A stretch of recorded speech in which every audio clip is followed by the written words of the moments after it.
Berita tentang Lukas NMB meninggal dunia karena sakit telah menjadi perbincangan hangat di media sosial belakangan ini.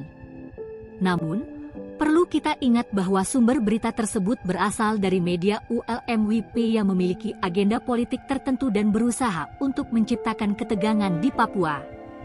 Oleh karena itu, kita perlu melihat berita ini dengan kritis dan tidak langsung mempercayainya begitu saja.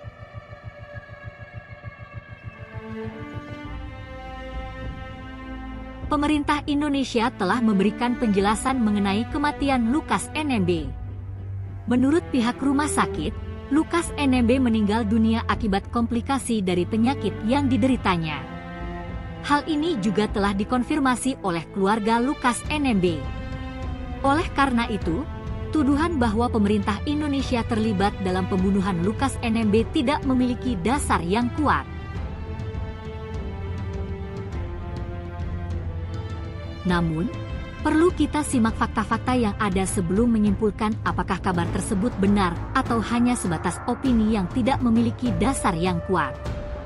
Pertama, Lukas NMB meninggal dunia di RSPAD Gatot Subroto pada tanggal 26 Desember 2023. Kabar tersebut dibenarkan oleh Kepala RSPAD Letjen TNI Albertus Budi Sulistya. Menurut Albertus, Lukas NMB menghembuskan nafas terakhir pada pukul 10.45 waktu Indonesia Barat.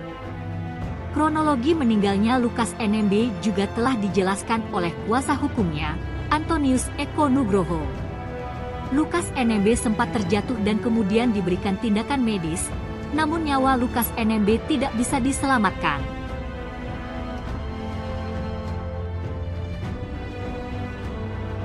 Kedua, Lukas NMB sudah berstatus terpidana dan telah dibantarkan penangguhan penahanan sejak 24 Oktober 2023 agar bisa fokus pada perawatan kesehatannya. Hal ini disampaikan oleh juru bicara penindakan dan kelembagaan KPK, Ali Fikri. Selama penanganan medis Lukas NMB, KPK bekerja sama dengan Ikatan Dokter Indonesia, IDI, dan tim dokter dari RSPAD. Selain itu, Lukas NMB juga dirawat oleh dokter dari Singapura. Oleh karena itu, pernyataan bahwa Lukas NMB diracuni oleh pemerintah Indonesia tidak memiliki dasar yang kuat karena Lukas NMB sudah dalam perawatan medis yang intensif. Ketiga, Lukas NMB merupakan terpidana kasus korupsi yang telah divonis 8 tahun penjara oleh Pengadilan Tipikor Jakarta pada 19 Oktober 2023. Vonis tersebut lebih rendah dari tuntutan JPU KPK yang meminta hukuman 10 tahun dan 6 bulan penjara. Majelis Hakim juga menjatuhkan pidana denda sebesar Rp500 juta dan pidana tambahan berupa uang pengganti sejumlah Rp19.690.793.900. Hukuman Lukas NMB kemudian diperberat menjadi 10 tahun penjara oleh Pengadilan Tinggi DKI Jakarta dalam proses banding pada 6 Desember 2023. Oleh karena itu, kematian Lukas NMB tidak terkait dengan kasus korupsi yang menjeratnya. Dengan melihat fakta-fakta yang ada, dapat disimpulkan bahwa kabar mengenai Lukas NMB diracuni oleh pemerintah Indonesia hanyalah opini yang tidak memiliki dasar yang kuat. Lukas NMB meninggal dunia karena sakit dan sudah dalam perawatan medis sejak lama.